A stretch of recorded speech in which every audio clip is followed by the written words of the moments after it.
భార్య భర్త కానీ పిల్లలు కానీ ఎప్పటికప్పుడు బాగోగులు చూసుకుంటూ ఒకరినొకరిని ఏ విధంగా తీసుకుపోతూ ముందుకు పోయే పరిస్థితి ఉంది. నాకు ఈ మధ్యకాలంలో చూస్తే దానిపైన కూడా గండిపడే పరిస్థితి వస్తూ ఉంది. ఎందుకంటే కొత్తగా చదువుకున్న పిల్లలు చూస్తే ఇది మీరందరూ ఈ సందర్భంగా ప్రజల్లో తీసుకుపోవాల్సిన అవసరం ఉంది. ఇటీవల పెళ్ళైన పిల్లలు చూసి కొత్త పిల్లలైతే పెళ్లిళ్ళు చేసుకోవడం మానేస్తున్నారు. కొంతమంది పెళ్లిళ్ళు చేసుకుంటే ముందుగానే కండిషన్లు పెట్టుకుంటున్నారు. మనకు పిల్లలు వద్దంటేనే మన పెళ్లిళ్ళు చేసుకుందామని చెప్పే పరిస్థితికి వస్తున్నారు. కొంతమంది పెళ్లి చేసుకొని పిల్లలు పుట్టకుండా వదిలిపెట్టే పరిస్థితికి వస్తున్నారు. ఆదాయం వచ్చినా కుటుంబ భారం ఎందుకు, కొంతమంది అయితే పిల్లల్ని కంటే ఒక ఇండస్ట్రీ అయినా పెట్టచ్చు కానీ పిల్లల్ని పెద్ద చేయడం చాలా కష్టమని చాలామంది ఆలోచించే పరిస్థితికి వస్తున్నారు. దీనివల్ల పాపులేషన్ జనాభా తగ్గిపోయి లేనిపోని సమస్యలు వస్తాయి. నేను ఒకటే మనందరినీ కోరుతున్నా, భారతదేశ సంస్కృతి, కుటుంబ వ్యవస్థ, విలువలతో కూడిన సమాజం. ఇటీవల మనం కూడా మనీతో ఎక్కువ అటాచ్ అయిపోతున్నాం. డబ్బులు కావాలి, సంపద కావాలి, పేదరికం పోవాలి, జీవన ప్రమాణాలు పెరగాలి. అదే సమయంలో విలువలతో కూడిన సమాజం శాశ్వతం, ఆనందం ఇస్తుంది, ఆరోగ్యాన్ని ఇస్తుంది. ఆ విషయాన్ని కూడా మనం గుర్తుపెట్టుకోవాల్సిన అవసరం ఉంది. నేను అందుకని మీ అందరిలో కూడా అలాంటి ఆలోచన రావాలి. ఇంకో పక్కన సంపద సృష్టించడం అవసరం, సంపద సృష్టించడానికి అవకాశాలు కూడా మెండుగా ఉన్నాయి. ఈరోజు మనందరం ఒకసారి ఆలోచించుకోవాల్సిన అవసరం ఉంది. మనకు విభజన జరిగినప్పుడు చాలా ఇబ్బందులు వచ్చాయి. మనం చేయగలుగుతామా, నిలదొక్కోగలుగుతామని భయం కూడా ఉంది. పింఛన్లు ఇస్తామా, మన పిల్లలకు ఉద్యోగాలు వస్తాయా, లేకపోతే మనం రాజధాని కట్టుకోగలుగుతామా అని చాలా ఆలోచనలు బాధలున్నాయి. అలాంటి సమయంలో నేను కూడా మొదటి రోజు మీరు చూస్తే నా సెక్రటేరియట్ ఒక బస్సు నుంచే ప్రారంభించాను. అంచెలంచెలుగా ముందుకు పోయాం. ఒక ఆలోచన, మంచి ఆలోచన అయినప్పుడు ఏ విధంగా ప్రజలు సహకరిస్తారనుకున్నప్పుడు మన రాజధాని ఒక ఉదాహరణ. ఇదే జిల్లాలో ఉన్నాను, నా దగ్గర డబ్బులు లేవు. మేము కేబినెట్ డిస్కస్ చేశాం. నేను ఒక పిలుపిచ్చాను. ఆ పిలుపు మీరు చూస్తే ఇక్కడ రాజధాని కడదాం, మీరు ముందుకు రండి, వాస్తు కూడా బాగుంది అని నేను ఒక పిలిపించి సింగపూర్ లాంటి సిటీని కడతామని ఒక పిలిపిస్తే 33,000 ఎకరాలు భూమి ఒక్క పైసా తీసుకోకుండా ల్యాండ్ పూలింగ్ లో భూమి ఇచ్చారు రైతాంగం. ఆ భూమి నేను కొనాలంటే లిటిగేషన్లు, కోర్టుకు పోయి కొంతమంది స్టేలు తీసుకొస్తే ఇంకా జీవితాంతం ఎన్ని సంవత్సరాలు అయ్యేదో, అసలు ప్రాజెక్ట్ అయ్యేదో లేదో తెలియదు. ఈరోజు ఆ భూమి తీసుకున్న తర్వాత మనం ఇన్ఫ్రాస్ట్రక్చర్ కంటే రోడ్లు కానీ డ్రైన్స్ కానీ అన్నిటికీ ఉపయోగించాం, సెక్రటరియట్కి ఉపయోగించాం.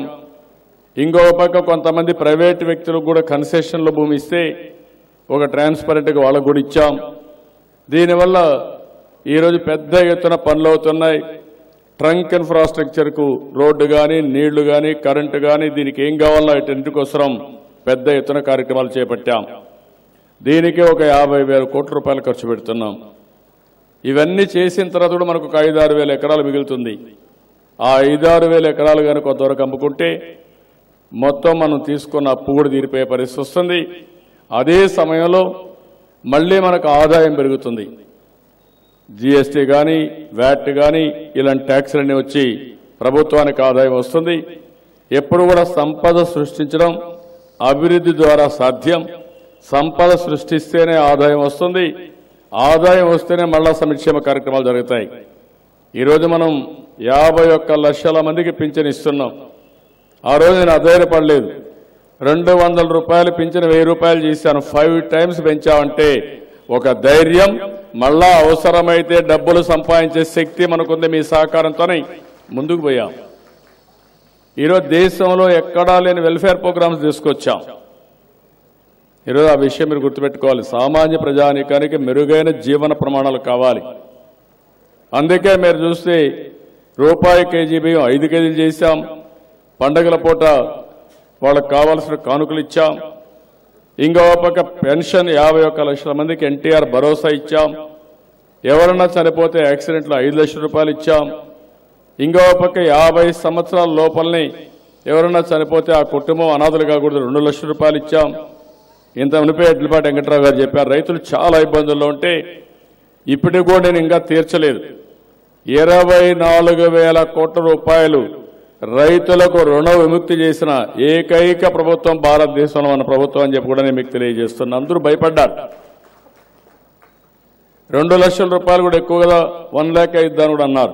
నేను ఒకటే చెప్పాను, కాదు, రైతు రైతే, చిన్న పెద్ద తారతమ్యం లేదు, అందరికీ ఇబ్బందులున్నాయి. ఈ ఇబ్బందులు అధిగమించాలంటే 2 లక్షలు ఇవ్వాలని ఇచ్చాం. ఆ డబ్బులు కూడా నేను ఇప్పటికీ 3 ఇన్స్టాల్మెంట్స్ ఇచ్చాను.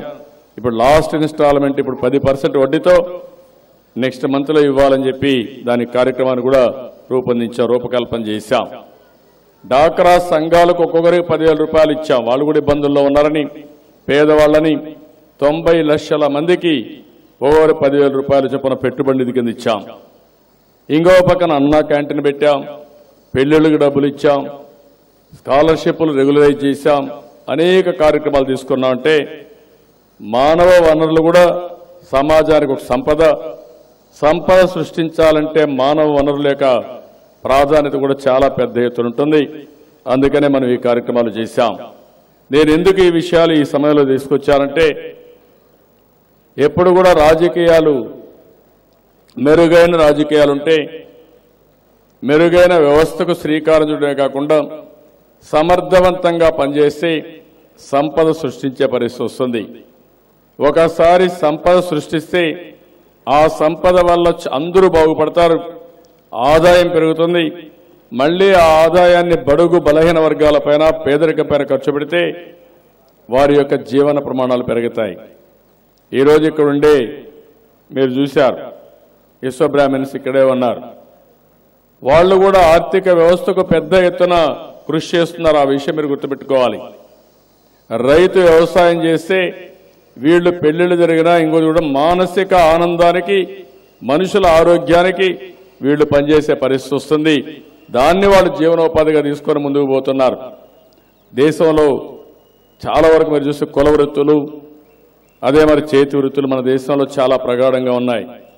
ఇప్పుడే కాదు, ఎన్టీ రామారావు గారు ముఖ్యమంత్రి అయినప్పటి నుంచి వెనుకబడిన వర్గాలకు ప్రత్యేక స్థానం కల్పించిన ఏకైక నాయకుడు భారతదేశంలో ఎన్టీఆర్ రామారావు గారు అని చెప్పి కూడా నేను మీకు తెలియజేస్తున్నా. అంత మునుపు చేతి వృత్తులకు ఎక్కడా గౌరవం లేదు, కుల వృత్తులకు గౌరవం లేదు. ఆ తర్వాత రాను రాను మీరు ఒకసారి చూస్తే ఆధునీకరణలో ఈ యొక్క మోడర్నైజేషన్లో కుల వృత్తులు మొత్తం మరుగుపడిపోయే పరిస్థితి వచ్చింది. కానీ తెలుగుదేశం ప్రభుత్వం ఫ్రమ్ ది బిగినింగ్ కూడా మీరు చూస్తే కుల వృత్తుల్ని చేతి వృత్తుల్ని కాపాడుతున్నాం. ఆదరణ ద్వారా పెద్ద ఎత్తున కార్యక్రమాలు చేపట్టాం. ఇంకో పక్కన పేదవాళ్ళందరినీ ఆదుకుంటున్నాం. నేను చెప్పిన సంక్షేమ కార్యక్రమాలు ఒక ఎత్తైతే 25 లక్షల ఇండ్లు, ఒక్కొక్క ఇంటికి 1,50,000 రూపాయలు చొప్పున గ్రామీణ ప్రాంతాల్లో ఇండ్లు కట్టివ్వడం, పట్టణ ప్రాంతాల్లో అయితే 3 లక్షల రూపాయలు ఖర్చు పెట్టి బ్రహ్మాండమైన ఇన్ఫ్రాస్ట్రక్చర్ క్రియేట్ చేసి పేదవాళ్లకు ఇల్లు అనేది ఒక ఆస్తిగా క్రియేట్ చేసే పరిస్థితికి వచ్చామని చెప్పి కూడా నేను మీకు తెలియజేస్తున్నా. ఈరోజు ఎస్సీలకు ఎస్టీలకు అయితే 100 యూనిట్ల కరెంటు కూడా ఉచితంగా ఇస్తున్నాం. అన్ని స్థాయిల్లో అందరినీ ఇది చేయడం కోసం మనం ముందుకు పోతున్నాం.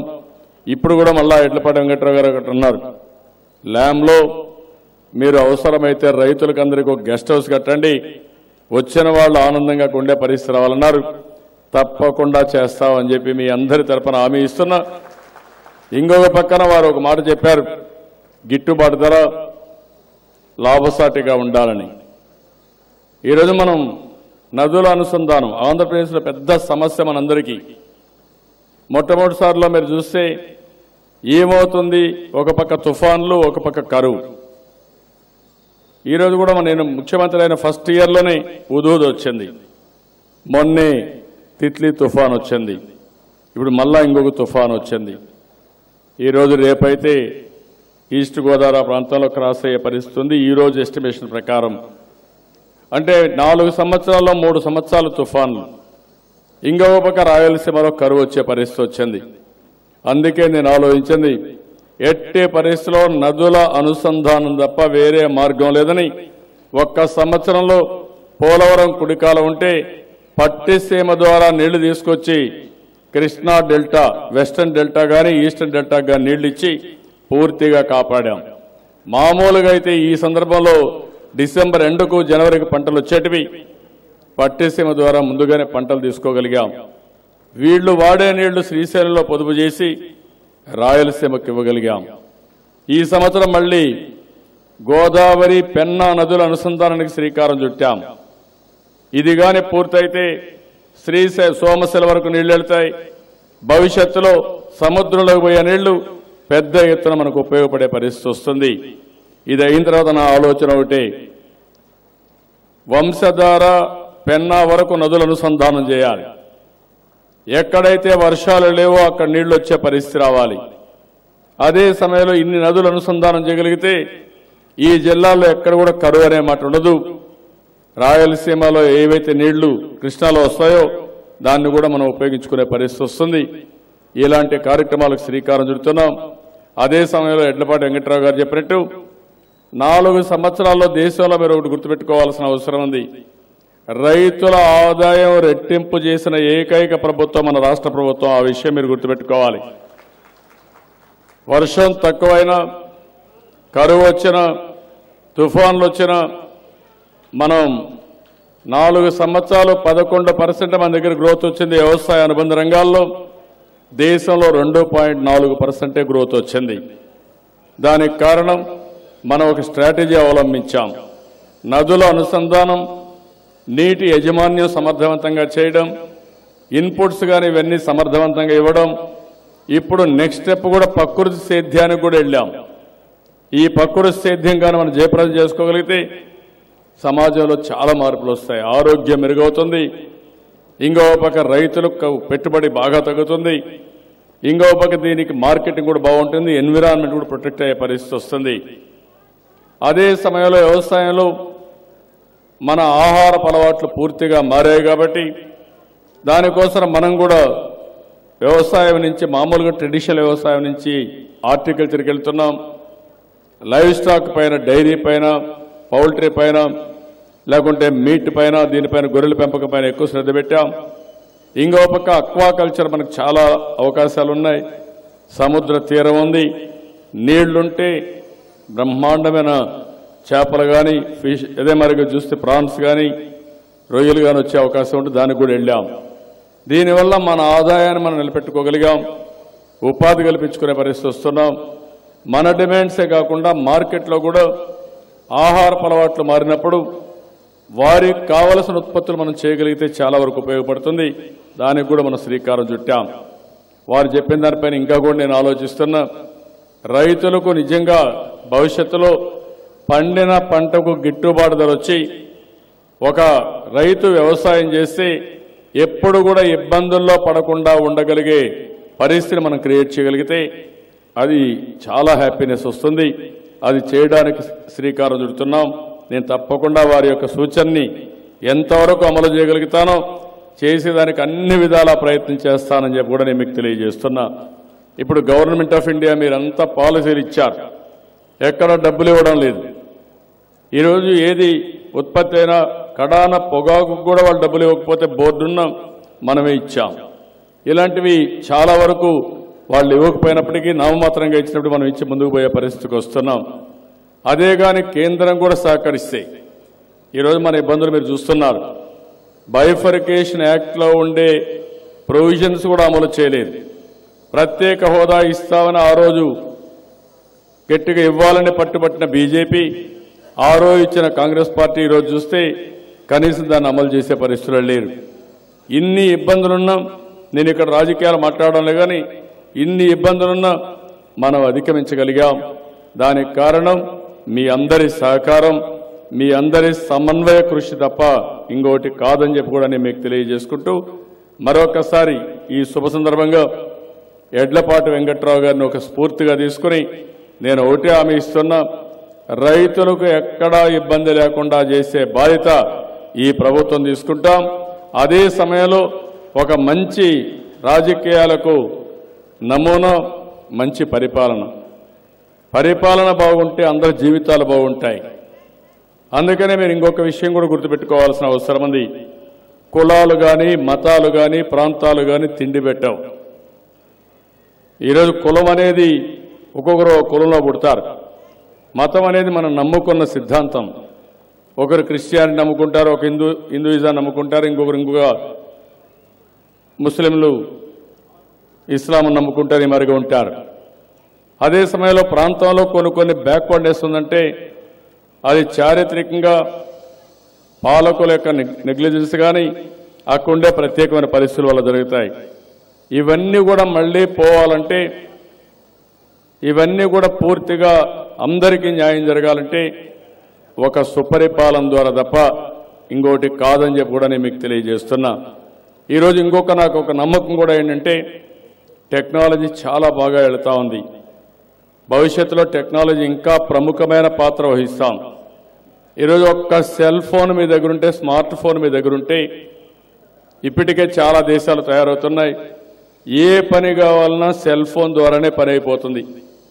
మీరు షాపింగ్ పోతే మీరు డబ్బులు పే చేయాలని మీ ఫోన్ నుంచి పే చేసేయచ్చు. మీకు ఏదైనా గవర్నమెంట్లో ఏ పని ఉన్నా ఆ పని కావాలంటే చేసుకోవచ్చు.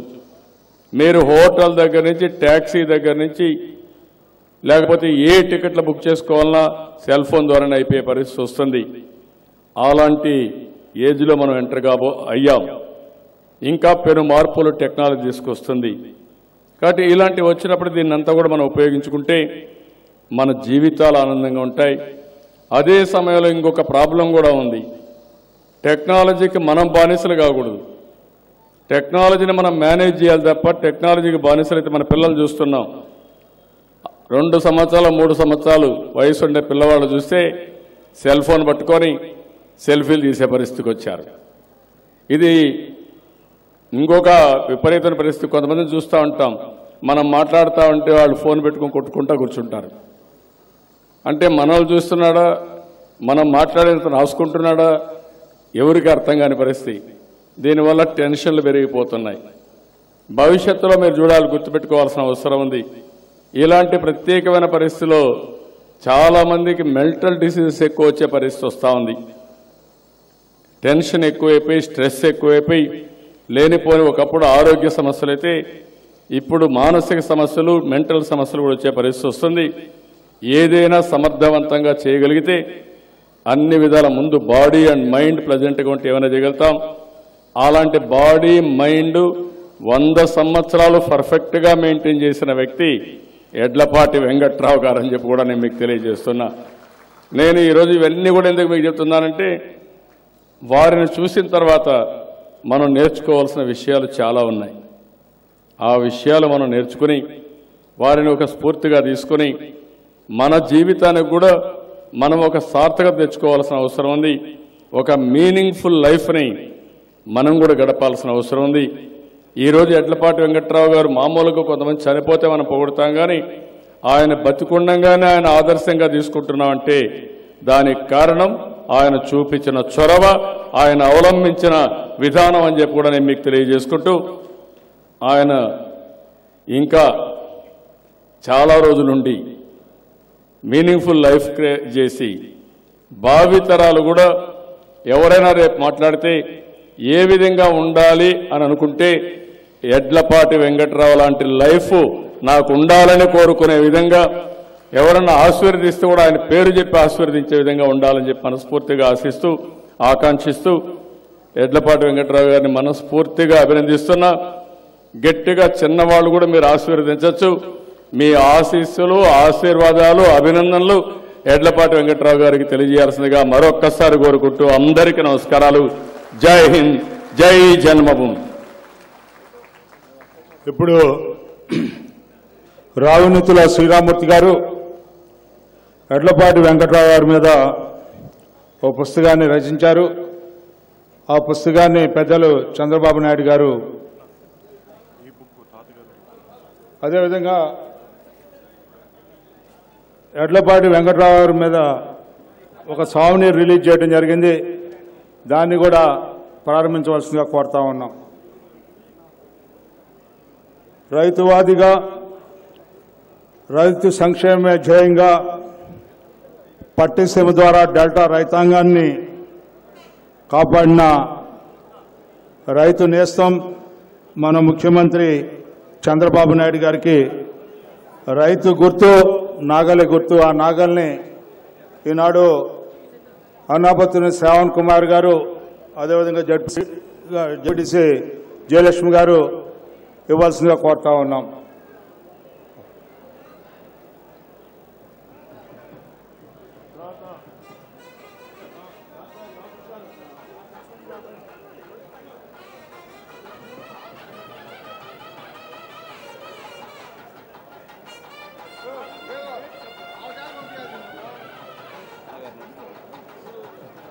అదేవిధంగా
ఆంధ్ర మహాభ్యుదయ సభాధ్యక్ష అఘటన ఘటనా దీక్షాదక్ష అవిశ్రాంత విక్రాంత కార్మిక అహర్నిశాంత కృషి ఋషివర సాహో సాహో సాహో నారాచంద్ర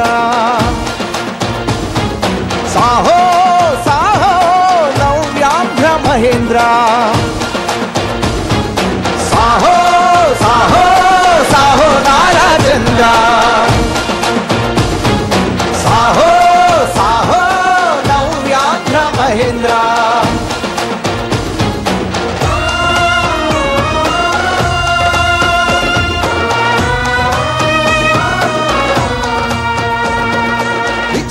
విశ్లేషణ రహిత వికృత వికర్ష విభజనలో అన్యాయానికి బలి అయిపోయిన ఓర్చిన ఆత్మౌన్నత్యం కట్టుగుడ్డ ఖాళీ ఖజానతో గదిలొచ్చిన దుర్ఘటన తలుచుకొని కనుకొలకుల తొడిగే రక్తాశుల కాస్తని ఆత్మస్థైర్యం సంక్షోభాలన్నీ సవాళ్లుగా సమస్యలే అవకాశంగా సాహసమే ఊపిరిగా ముందుకు దూసుకుపోయే శక్తి శక్తి శక్తి యుక్తి అవే అవే అవే మాకు స్ఫూర్తి ఓ సత్యాగ్రహమూర్తి సాహో సాహో సాహో నారాచంద్ర సాహో సాహో నవ్యాంధ్ర మహేంద్ర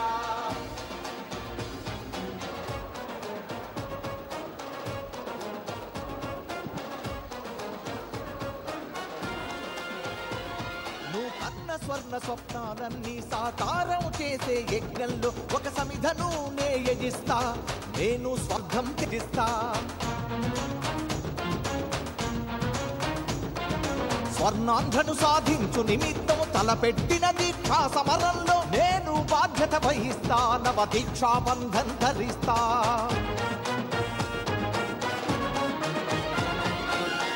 బలం లేకున్నా చదరని మనోబలముతో నవరాష్ట్రానికి పునాది వేసిన మహామనిషి జనాల మనసు జయించినావు రాజకీయ వేద ఘనాపాటి దేశంలో నీకే నువ్వే సాటి విదేశీయ విత్తాకర్షక పథకాల లేరు నీకెవరు సాటి సాహో సాహో సాహో నారాచంద్ర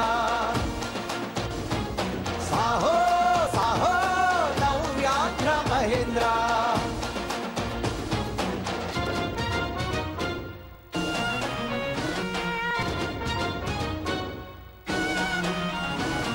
కృష్ణవేణితో గోదావరి నదీ జలాల అనుసంధానం ప్రపంచ చరిత్రలోనే సాధించిన ప్రథమ స్థానం ఈ జలయజ్ఞంలో ధన్యమైన నీ రాజకీయ ప్రస్థానం చందన చంద్ర అందించిన కేంద్ర నరేంద్ర స్థానం దేశ రాష్ట్ర రాజధానులన్నిట మన అమరావతి నేటి ఇంద్రుని స్వరలోనే సాధించిన ప్రథమ స్థానం ఈ జలయజ్ఞంలో ధన్యమైన నీ రాజకీయ ప్రస్థానం అభినందన చందనమందించిన కేంద్ర నరేంద్ర స్థానం దేశ రాష్ట్ర రాజధానులన్నిట మన అమరావతి నేటి ఇంద్రుని స్వర్గము రాజధాని ఆ అమరావతి సరిసాటి అది నిర్మించే చరిత ఘనత అంతా నీదే నీదే ఆ గర్వం సౌభాగ్యం సర్వము అంతా మాదే మాదే సాహో సాహో సాహో నారాచంద్ర సాహో సాహో నవ్యాంధ్ర మహేంద్ర